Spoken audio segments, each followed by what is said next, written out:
All right, let's dive right into this explainer. Today, we're doing something a little bit different. We are going to break down the actual anatomy of a scare.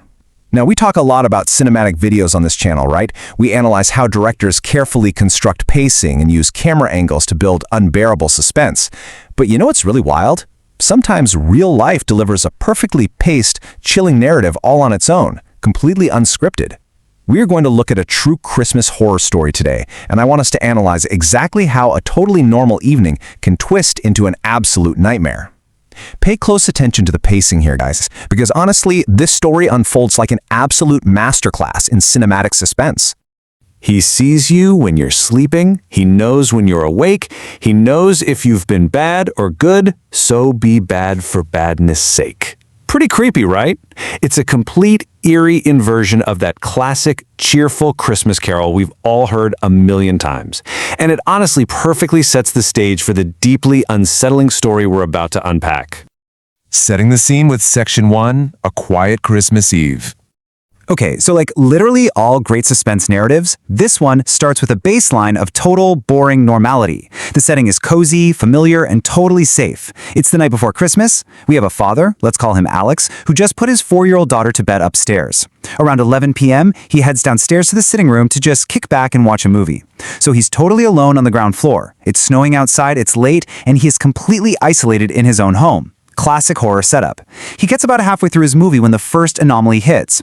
It's just a sudden break in the quiet. He hears a knocking sound coming from his window. Naturally, his head shoots around, but when he looks out into the snowy night through the shut window, there's absolutely no one there. Which brings us to Section 2, The Stranger Outside. A knock at the window.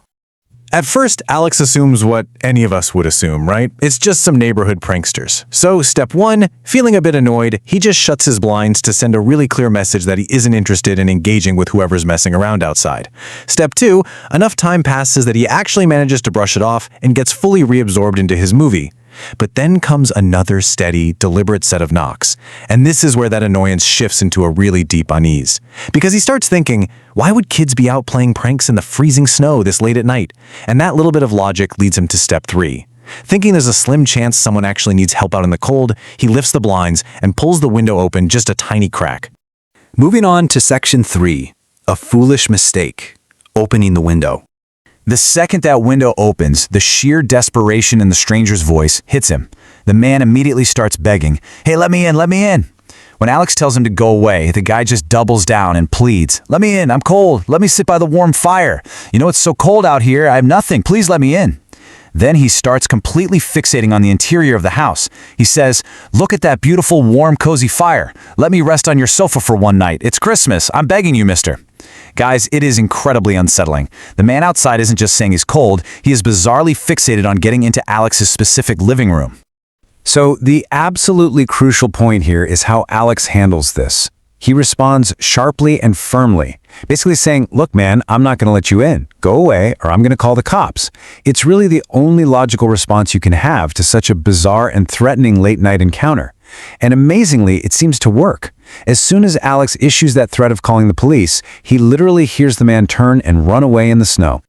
Now, this moment right here brilliantly illustrates a classic trope you see in cinematic videos all the time. It is the textbook false resolution. After a few minutes of adrenaline, Alex checks the window again. The man is completely gone. No footprints leading anywhere else, just gone. Alex feels this massive wave of relief wash over him. The threat has passed. He settles back down on his sofa, and crazily enough, he actually gets back to watching his movie, which is nearly over anyway. The tension drops completely. We, as the audience, think the story is over. But then, about 15 minutes later, he hears footsteps. Only we aren't coming from outside. They are coming from inside the house. He looks over, and it's his 4-year-old daughter standing there. Section 4. Santa at the Window. A chilling discovery. This right here is where the narrative sharply pivots from suspense to just absolute utter dread. Alex, obviously surprised, asks her softly what she's doing out of bed so late, and she replies with this chilling innocence. She says, "Daddy, it's Santa. He's at my window. He wants me to let him in so he can show me my presents. Will I let him in?" I mean, seriously, just let that sink in for a second. While Alex was downstairs finishing his movie, feeling totally relieved that he handled the situation, the stranger hadn't run away at all.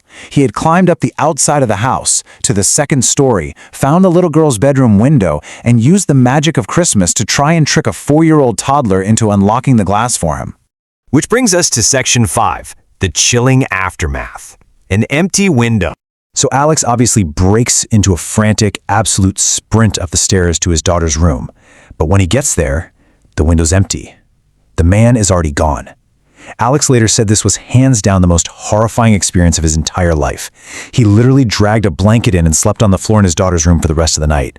The original source of this story makes a point to note just how overwhelmingly thankful he was that his young daughter hadn't just opened the window herself without coming down to ask permission first. And that brilliantly leaves us with this final, incredibly lingering thought. God only knows what that man would have done if she had actually let him in. It's that ultimate terrifying unanswered question that makes this real-world timeline far scarier than any fictional story a writer could come up with. The mechanics of the scare, the total isolation, that false sense of security, the sudden shocking realization of vulnerability, they all map perfectly onto the screen, proving that sometimes reality is the best director of all. So what do you think that man would have done if she had let him in? I'll let you chew on that one. Thank you so much for joining me for this explainer. And hey, a quick pro tip from me to you, always keep your blinds shut on a snowy night. See you next time.